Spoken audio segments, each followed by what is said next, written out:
اعوذ باللہ من الشیطان الرجیم بسم اللہ الرحمن الرحیم وعن ابی ہریرۃ رضی اللہ عنہ قال قال رسول اللہ صلی اللہ علیہ وسلم والذی نفس محمد بیدہ لا يسمع بی احد من هذه الامہ یہودی ولا نصرانی ثم يموت ولم یؤمن بالذی ارسلت بہ الا کان من اصحاب النار۔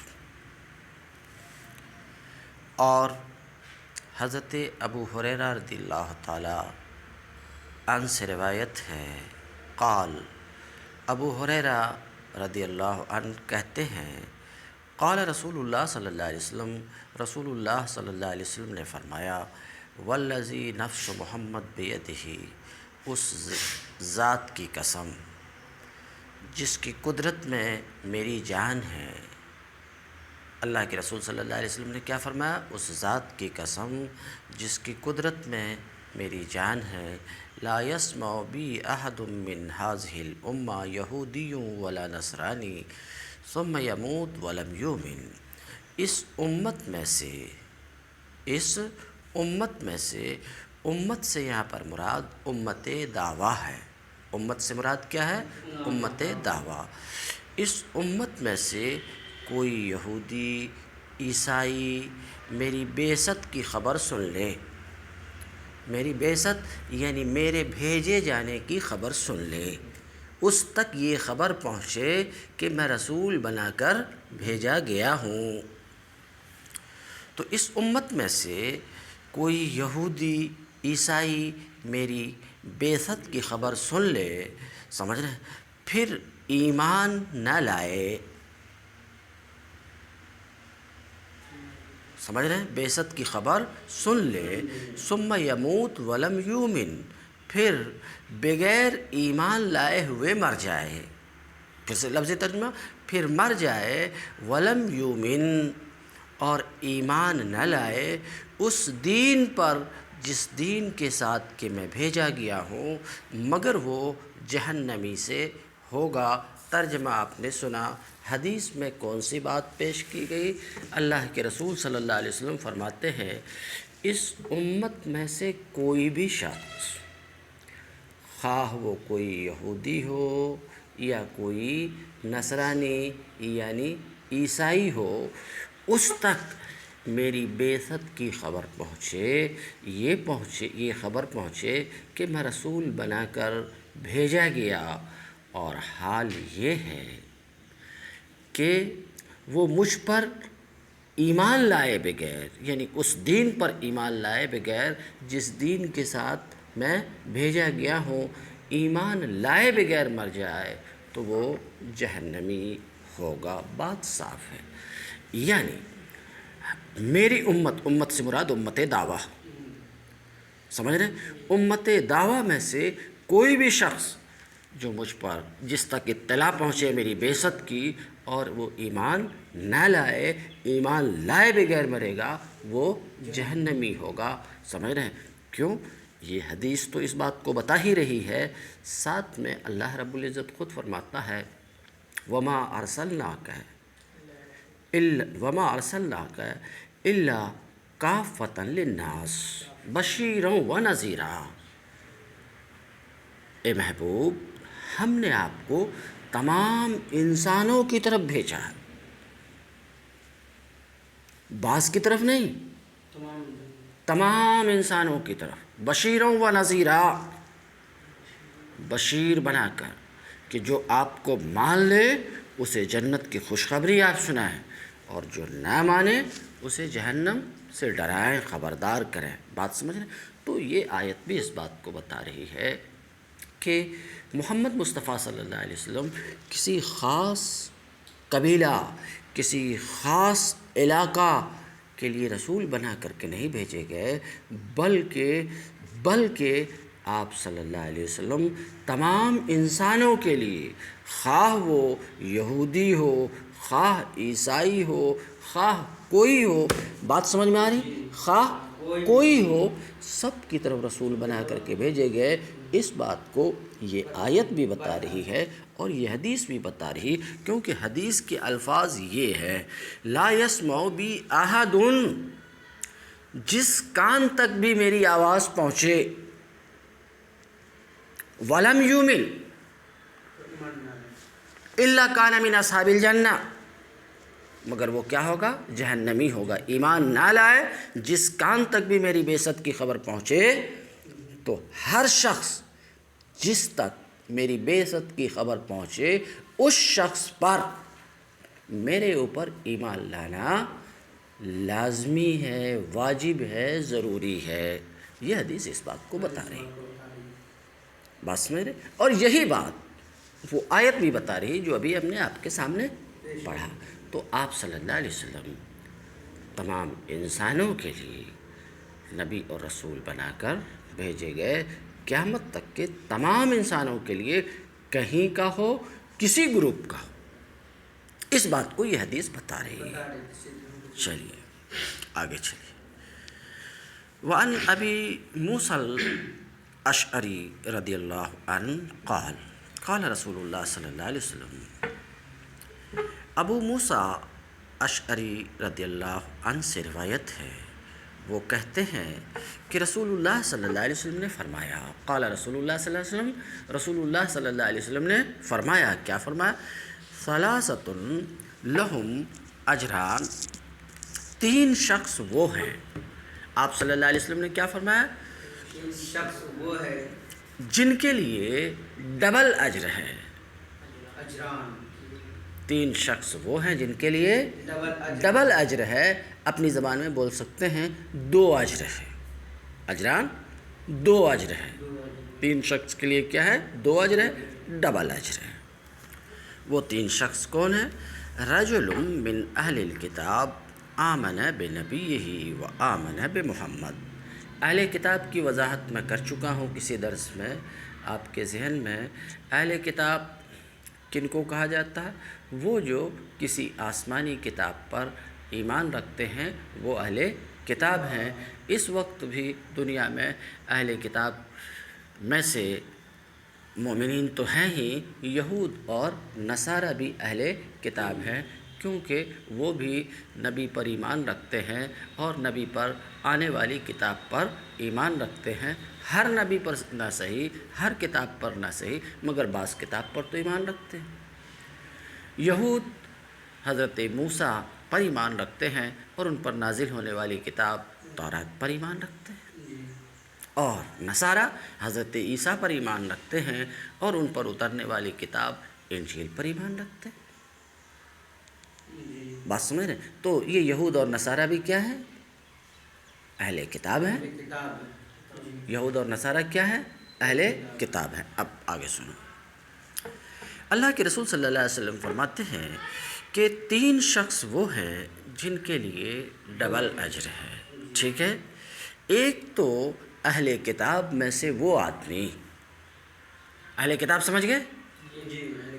اہل کتاب میں سے، اور وہ اہل کتاب کا مطلب تو بتا دیا میں، مصداق کون ہے؟ یہودی اور عیسائی۔ آج کے دور میں یہودی اور عیسائی اہل کتاب ہیں کہ نہیں؟ بس تو ہوا تو رجل من اہل الکتاب۔ اب چھوٹی موٹی بات، مصداق اور مفہوم الگ چیز ہوتی ہے۔ یہ باتیں جو میں کہہ کر کے دیرے سے گزر گیا، اس کا مجھے حق ہے، کیوں؟ یہ تو میں ثانیہ میں جان چکے۔ انسان اس کا اپنا ایک مفہوم ہے، معنی ہے، کیا حیوان ناطق، اور اس کا مصداق ہے۔ مصداق کون ہے؟ جس پر یہ صادق ہے، زید، عمرو، بکر، وہی مصداق بولا کہ اہل کتاب کا ایک مفہوم ہے، مفہوم بتا دیا، جو کسی آسمانی کتاب پر ایمان رکھتا ہے۔ اس کے افراد، مصداق اور افراد کون ہیں؟ آج یہود ہیں، نصارہ ہیں، ہم بھی ہیں، ہم بھی اہل کتاب ہیں، ہم بھی آسمانی کتابوں پر ایمان رکھتے ہیں۔ بات سمجھ رہے کہ نہیں؟ بلکہ ہم تو اعلیٰ درجہ کے اہل کتاب ہیں۔ بہرحال اس میں نہیں جاتا، اہل کتاب تو سمجھ گئے۔ رجل من اہل الکتاب،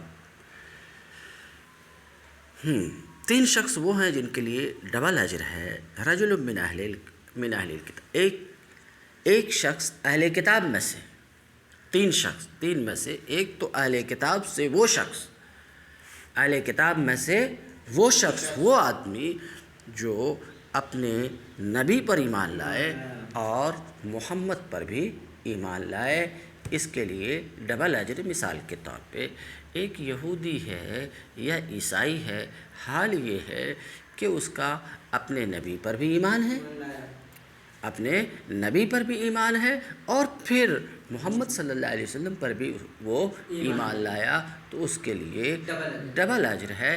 ایک تو اپنے نبی پر ایمان لانے کی وجہ سے، اور ایک محمد صلی اللہ علیہ وسلم پر ایمان لانے کی وجہ سے۔ ہو گئی بات ختم۔ والعبد المملوک، اور دوسرا 3 شخص کہا گیا۔ دوسرا وہ عبد مملوک ہے۔ کیا عبد مملوک؟ جس کو ہم عام زبان میں غلام بولتے ہیں، سمجھ رہے ہیں؟ تو عبد کو مملوک سے یہاں پر مقید کیا گیا ہے، سمجھ رہے ہیں؟ عبد کو مملوک سے مقید کیا گیا، اس کی صفت مملوک لائی گئی، اس لیے کہ عبد سے مراد یہاں پر عبد مطلق نہیں ہے، کیونکہ مطلقاً تو ہر انسان اللہ کا بندہ ہے، یہاں پر وہ مراد نہیں ہے، بلکہ مراد ہے وہ جس کو ہم اپنی زبان میں غلام کہتے ہیں۔ اور دوسرا وہ غلام ہے جب اللہ کا حق ادا کرے اور اپنے آقاؤں کا بھی حق ادا کرے، اس کے لیے ڈبل اجر ہے۔ کیا؟ ایک غلام ہے اور حال یہ ہے کہ اپنے خدا کا بھی، اپنے اللہ کا بھی حق ادا کرتا ہے، اور وہ اپنے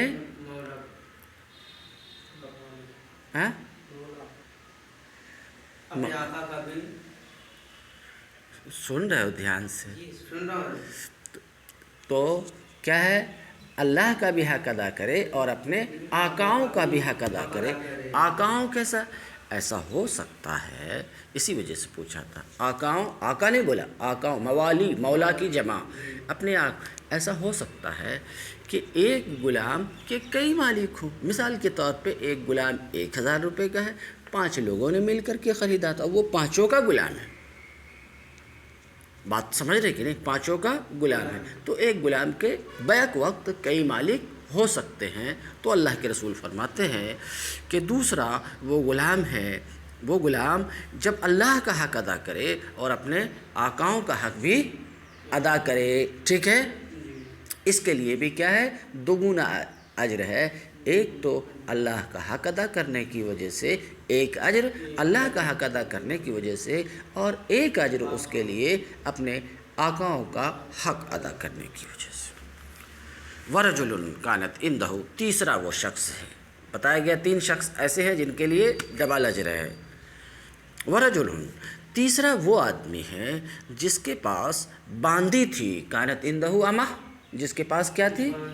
باندی تھی، جس سے وہ صحبت کرتا تھا۔ ایک آقا کے پاس باندی تھی جس سے وہ صحبت کرتا تھا۔ فَأَدَّبَهَا فَأَحْسَنَ تَأْدِيبَهَا، باندی تھی تو اس کی بہترین تربیت کی اس نے۔ لفظی ترجمہ، اس کو ادب سکھایا تو ادب سکھانے کو اچھا کیا، یعنی اس کی بہترین تربیت کی۔ وَعَلَّمَهَا فَأَحْسَنَ تَعْلِيمَهَا، اور اس کو بہترین تعلیم دیا، باندی کو بہترین تعلیم دیا، لفظی ترجمہ، اور اس کو علم دیا تو اس کی تعلیم کو اچھا کیا، یعنی اس کو بہترین تعلیم دیا۔ ثُمَّ أَعْتَقَهَا فَتَجَوَّزَهَا، پھر اس باندی کو آزاد کر کے اس سے نکاح کر لیا، پھر اس باندی کو آزاد کر کے اس سے نکاح کر لیا۔ فَلَهُ أَجْرَانِ، تو ایسے شخص کے لیے بھی 2 اجر ہیں، ایک تو اس کے آزاد کرنے پر اور ایک اس سے نکاح کر لینے پر۔ بات صاف ہے، اس میں کچھ کہنے کی ضرورت نہیں۔ وعن ابن عمر رضی اللہ عنہما قال قال رسول اللہ صلی اللہ علیہ وسلم امرت ان اقاتل الناس حتی یشہدوا ان لا الہ الا اللہ وان محمد رسول اللہ ویقیموا الصلاۃ ویؤتوا الزکاۃ فاذا فعلوا ذلک عصموا منی دماءہم واموالہم الا بحق الاسلام وحسابہم علی اللہ۔ ابن عمر رضی اللہ عنہما سے روایت ہے، ٹھہر جاؤ، ابھی اس سے پہلے رضی اللہ عنہ دیکھتے رہے ہو، ہے کہ نہیں؟ یہاں پر رضی اللہ عنہما ہے، جی، اور راوی ایک ہے، راوی ایک ہے، بات سمجھ رہے ہیں، اور رضی اللہ عنہما تثنیہ ہے۔ یہ کیسے؟ تو یہ اس طور پر رضی اللہ عنہما ہے کہ لفظ آیا ہے ابن عمر، عمر، ابن عمر، عمر نہیں ہے، ابن عمر، ابن عمر، تو ابن عمر حضرت عمر کے بیٹے ہیں، جی، عبداللہ ابن عمر عبداللہ ابن عمر، ان کے بیٹے ہیں، اور وہ صحابی رسول ہیں، رسول اور خود عمر وہ بھی صحابی رسول ہیں، ضمناً ان کا بھی ذکر ہو گیا۔ اسی وجہ سے چونکہ دونوں صحابی رسول ہیں، اس لیے کہا گیا رضی اللہ عنہما، اللہ ان دونوں سے راضی ہو۔ بات سمجھ میں آ گئی؟ کئی مرتبہ ایک صحابی کا نام ہوتا، اس کے ساتھ اس کے والد کا بھی نام ہوتا، مگر اس کے والد مومن نہیں ہوتے ہیں، تو وہاں رضی اللہ عنہما نہیں رہتا ہے، مگر اگر وہ بھی مومن ہے اور ان کے والد بھی مومن ہے تو وہاں کیا لگا دیتے ہیں؟ رضی اللہ عنہما۔ یہ بات سمجھ میں آئی؟ آگے چلیے۔ ابن عمر رضی اللہ عنہما سے روایت ہے، قال، ابن عمر کہتے ہیں کہ رسول اللہ صلی اللہ علیہ وسلم نے فرمایا، رسول اللہ صلی اللہ علیہ وسلم نے فرمایا، کیا فرمایا؟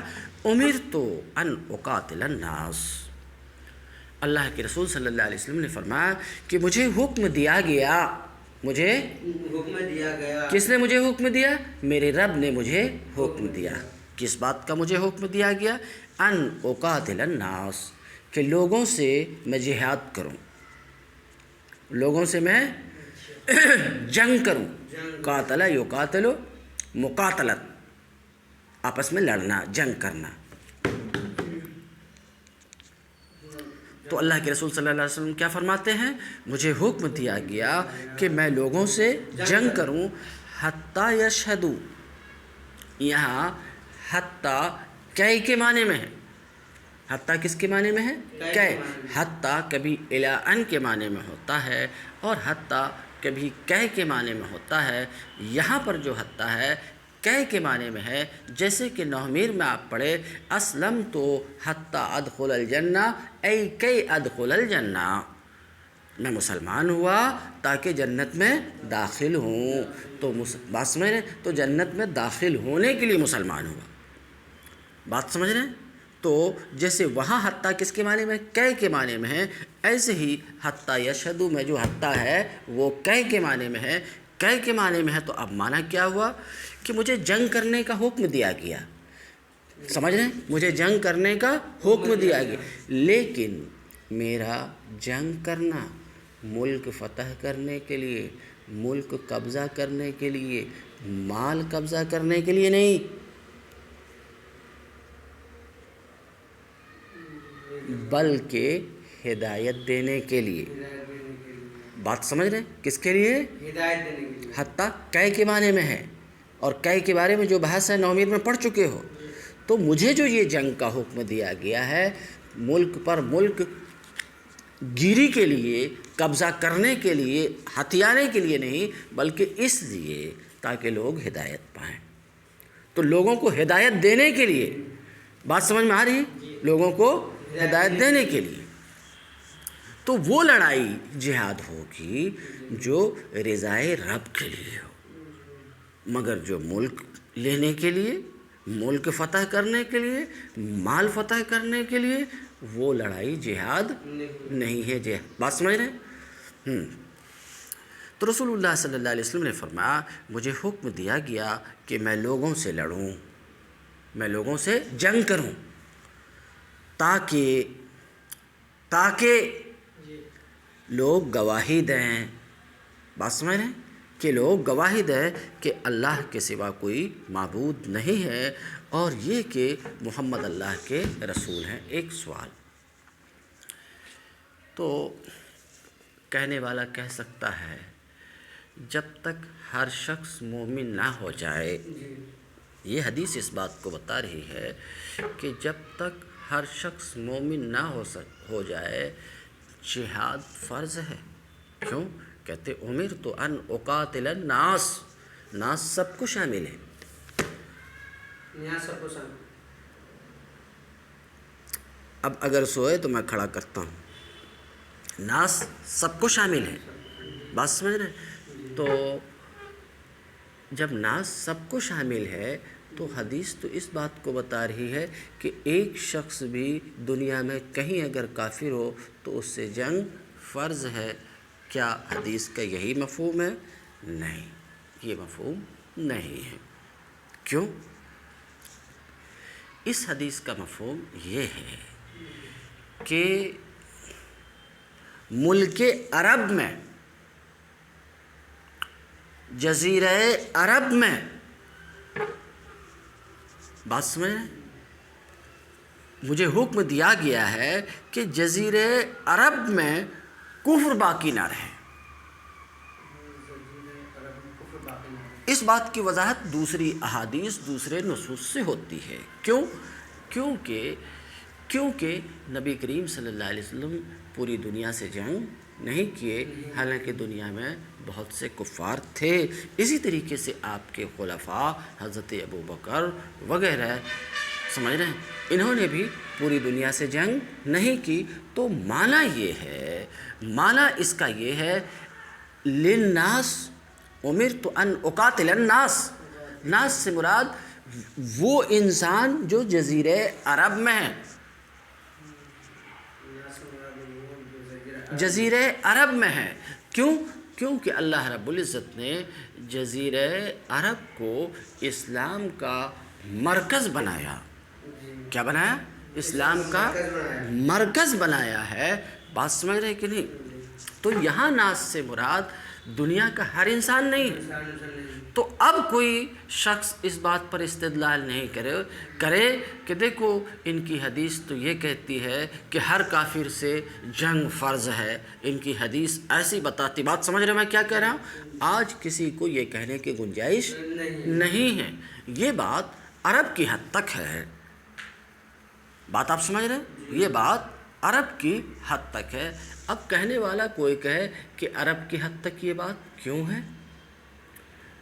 عرب، جزیرہ عرب اللہ رب العزت نے اسماعیل علیہ السلام کے حوالے کیا. بات سمجھ رہے ہیں؟ کن کے؟ اسماعیل علیہ السلام کے حوالے کیا. تو پورا عرب ظاہری طور پہ اسماعیل علیہ السلام کی ملکیت اور بات سمجھ رہے کہ نہیں؟ کون؟ حضرت اسماعیل علیہ السلام، حضرت ابراہیم علیہ السلام کے فرزند اسماعیل علیہ السلام کی ملکیت میں دیا. بات سمجھ رہے؟ اور حضرت اسماعیل علیہ السلام خود مومن تھے اور زندگی بھر ایمان کی دعوت دیتے رہے. تو جب وہ پوری زمین ان کے حوالے کر دی گئی، بات سمجھ رہے، تو اس زمین پر، ان کی اس سرزمین پر رہنے کا حق اسی کو صرف بنتا ہے جو ان کو ماننے والا ہو، جو ایمان لانے والا ہو. اسی وجہ سے جزیرہ عرب پر، جزیرہ عرب میں، سمجھ رہے ہیں، کفر کے لیے کوئی گنجائش باقی نہیں رکھی گئی. تو یہ بات شاید سمجھ میں آ گئی ہوگی. میں کیوں اس کو ذرا سا لمبی کر رہا ہوں؟ ارے ان کی حدیث کی کتاب تو کہتی کہ ہر کافر سے لڑنا فرض ہے. وہ بات نہیں ہے. اور اس بات کی مزید اگر آپ وضاحت دیکھنا چاہتے ہو تو تفسیر جلالین سورہ برات میں پہلا، دوسرا، تیسرا درس آپ سنو میرا، جو ہمارے چینل پہ موجود ہے. اس کی پوری وضاحت ملے گی. براءۃ من اللہ و رسولہ، اعلان برات ہے اللہ اور اس کے رسول کی طرف سے. بات سمجھ رہے؟ تو اعلان برات پوری کائنات کے تمام کافروں اور مشرکوں سے نہیں تھا. بات سمجھ رہے؟ تو اس کی اگر آپ تفصیل دیکھنا چاہتے ہیں تو وہاں پر تفصیل دیکھ سکتے ہیں. اس لیے کسی کا ایسا بولنا درست نہیں ہے کہ حدیث جو ہے یہ کہتی ہے کہ ہر کافر سے جنگ فرض ہے، ہر کافر سے جہاد ضروری. حدیث ایسا کہتی ہے، یہ درست نہیں ہے. یہ بات جزیرہ عرب کی ہے. بات سمجھ رہے؟ جزیرہ عرب کی. اب یہاں تم تلوار لے کر کے اٹھ جاؤ کہ نہیں جہاد فرض ہے، یہ کافر ہے، جب تک یہ ایمان نہیں لائے گا میں لڑوں گا، نہیں تو اسے ختم کر دوں گا. تو یہ درست نہیں ہے. اس حدیث سے اس بات پر استدلال کسی اعتبار سے صحیح نہیں ہے. بات سمجھ رہے ہیں؟ تو اللہ کے رسول صلی اللہ علیہ وسلم نے فرمایا امیرت ان اقاتل الناس، مجھے حکم دیا گیا کہ میں لوگوں سے جنگ کروں، سمجھ رہے ہیں، تاکہ لوگ گواہی دیں کہ اللہ کے سوا کوئی معبود نہیں ہے، اور اس بات کی گواہی دیں کہ محمد اللہ کے رسول ہیں، اور یہ کہ نماز قائم کریں اور زکوٰۃ دیں، نماز قائم کریں اور زکوٰۃ دیں۔ کہیں گے کہ صرف نماز قائم کرنا زکوٰۃ دینے کی بات ہے، روزے کی بات نہیں ہے یہاں پر، سمجھ رہے ہیں، اسی طریقے سے حج کی بات نہیں ہے، تو اس کے جواب میں ہم یہ کہیں گے کہ اس وقت تک ممکن ہے کہ روزے کا حکم نہ آیا ہو جس وقت رسول اللہ صلی اللہ علیہ وسلم نے یہ فرمایا، سمجھ رہے کہ نہیں، اس وقت تک روزے کا حکم نہ آیا ہو، اس لیے اس کا ذکر یہاں نہیں ہے۔ تو اللہ کے رسول صلی اللہ علیہ وسلم فرماتے ہیں، یہ حدیث ذرا بہت غور سے سنو، ایک بہت کام کی بات گزری کہ ہر شخص سے جہاد فرض، ہر کافر سے جہاد فرض نہیں ہے۔ دوسری یہ بھی بہت اہم بات ہے، سمجھ رہے ہیں، آج کے دور میں اگر اس حدیث کو ہم اپنا لیں، سمجھ رہے ہیں، تو ہندوستان کے مسلمانوں کی قسمت بدل جائے صرف اس حدیث کو اپنا لینے پر۔ اذا فعلوا ذلک، اللہ کے رسول فرماتے ہیں کہ جب کوئی شخص اتنا کر لے، اتنا مذکورہ کام، اور مذکورہ کام میں کیا، اس بات کی گواہی دینا کہ اللہ کے سوا کوئی معبود نہیں ہے، محمد اللہ کے رسول ہیں، نماز قائم کریں، زکوٰۃ دیں، یہی ذالک۔ تو اللہ کے رسول کیا فرماتے ہیں، صلی اللہ علیہ وسلم کیا فرماتے ہیں، اذا فعلوا ذلک، جب لوگ، الناس امرت ان اقاتل الناس، ذرا تمہیں بھی ساتھ دو ہمارا، تھوڑا بولو، تو کیا فرماتے ہیں، اذا فعلوا ذلک، جب لوگ ایسا کر لیں گے، وہ بھی ٹھیک ہے ترجمہ، تو ایسا کریں، جب لوگ ایسا کر لیں گے تو کیا ہوگا، عصموا منی دماءہم و اموالہم، جب لوگ ایسا کر لیں گے، گواہی دے دیں گے، نماز پڑھیں گے، زکوٰۃ دیں گے، جب اتنا کر لیں گے، مطلب ترجمہ نہیں ہے کہ جب اتنا کر لیں گے تو کیا ہوگا، عصموا منی، تو لوگ مجھ سے اپنے جان و مال کو محفوظ کر لیں گے، لوگ مجھ سے اپنی جان و مال کو محفوظ کر لیں گے۔ کیا لوگ اپنی جان و مال، دماغ کے معنی تو خون کے ہے مراد، جان، بات سمجھ رہے ہیں، اپنے جان و مال کو محفوظ کر لیں گے، کیا مطلب یہ ہے کہ جب کوئی شخص گواہی دے دیا، ذرا دھیان سے سنو، کہ اللہ کے سوا کوئی معبود نہیں ہے، محمد اللہ کے رسول ہیں، اور وہ نماز پڑھنے لگا اور زکوٰۃ دینے لگا، تو اب اس کی جان اور مال پہ تلوار اٹھانا جائز نہیں ہے۔ سنو ذرا دھیان سے، تلوار اٹھانا جائز نہیں، اسی طریقے سے جب اتنا کر لیا تو اب اس کے اوپر تلوار اٹھانا جائز نہیں ہے، اسی طریقے سے اب کسی کے لیے یہ روا نہیں ہے کہ اس کو یہ کہے کہ تم مومن نہیں ہو۔ کیوں یہ کہنے کا کسی کو حق نہیں، کیونکہ اللہ کے رسول صلی اللہ علیہ وسلم فرماتے ہیں اذا فعلوا ذلک، اذا فعلوا، جب اتنا کر لیں گے تو کیا ہوگا، عصموا منی، اوپر میں تھا امرت ان اقاتل، ذرا دھیان سے سنو، مجھے جنگ کرنے کا حکم دیا گیا، تلوار اٹھانے کا حکم دیا گیا، اور یہاں پر کیا، عصموا منی، جب اتنا کر لیں گے تو بچا لیں گے مجھ سے، کس کو بچا لیں گے، اپنے خون کو، یعنی اپنی جان کو، وہ اموالہم، اور اپنے مال کو۔ اب اس کے اوپر تلوار اٹھانا، سمجھ رہے ہیں، اور اس کے مال کو جزیہ یا کسی اور طریقے سے لینا روا اور جائز نہیں ہوگا۔ تو مطلب اتنا کر لینے سے وہ مومن ہو گیا، اور جب مومن ہوا تو وہ کس کے ذمے میں ہے، اللہ اور اس کے رسول کی ذمہ داری میں ہے۔ اب جب وہ اللہ اور اس کے رسول کی ذمہ داری میں ہے، ذرا دھیان سے سنو گے آگے ایسا، اللہ اور اس کے رسول کی ذمہ داری میں ہے، تو اگر تم اس پر دست درازی کرتے ہو، بات سمجھ رہے ہیں؟ یا تو تلوار اٹھا کر کے یا جزیہ کے طور پر مال لے کر کے، بات سمجھ رہے کہ نہیں، یا یہ کہہ کر کے کہ تم مومن نہیں ہو، تو ایسی صورت میں کوئی شخص اگر ایسا کرتا ہے تو وہ اللہ کے عہد میں جو ہے، اللہ کے عہد میں خیانت کرتا ہے۔ بات سمجھ میں آ رہی؟ اللہ کے عہد میں خیانت کرتا ہے۔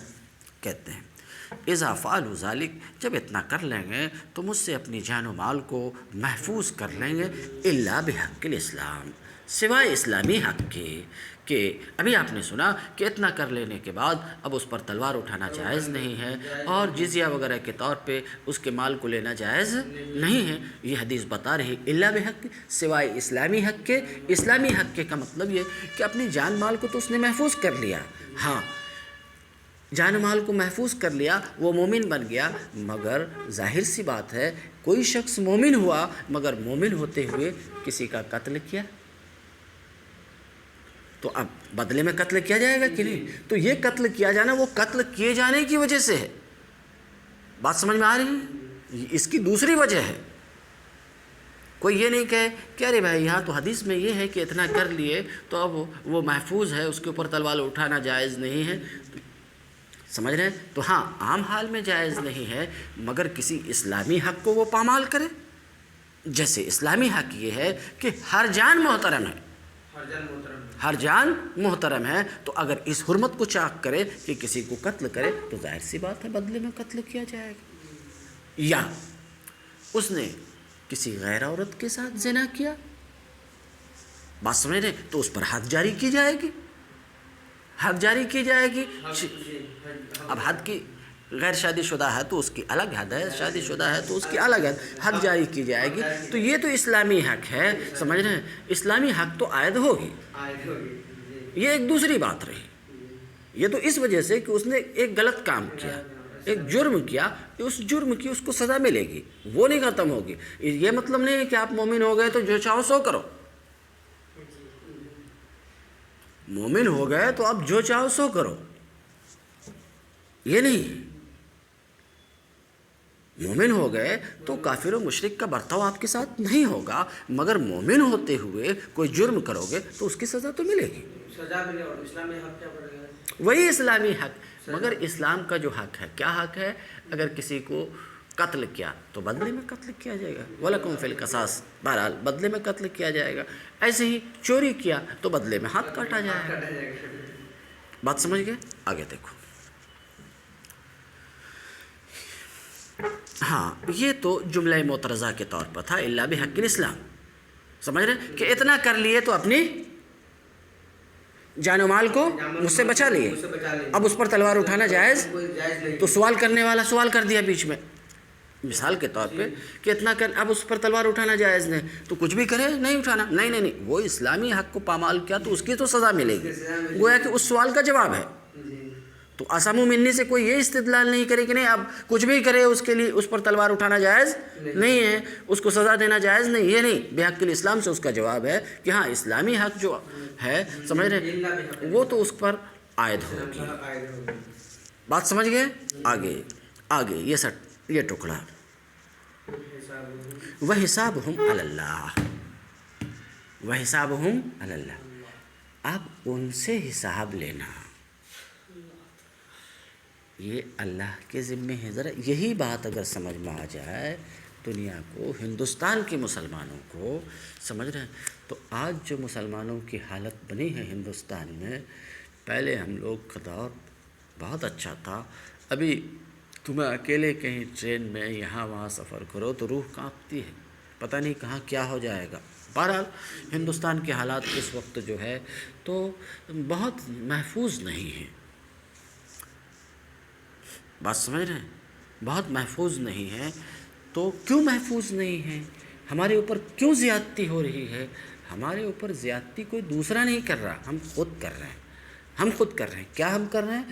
ہم آپس ہی میں لڑ رہے ہیں، آپس میں لڑ کر کے کمزور ہو جا رہے ہیں، اور ہمارے اندر اتحاد نہیں، اس کا دوسرے لوگ فائدہ اٹھا رہے ہیں۔ اگر ہم متحد ہو جائیں تو دوسرے لوگ فائدہ نہیں اٹھا سکیں گے۔ تو یہ حدیث کیا کہتی ہے؟ میں کچھ نہیں کہتا، یہ حدیث کیا کہتی ہے اس کے حصے کو دیکھو آپ۔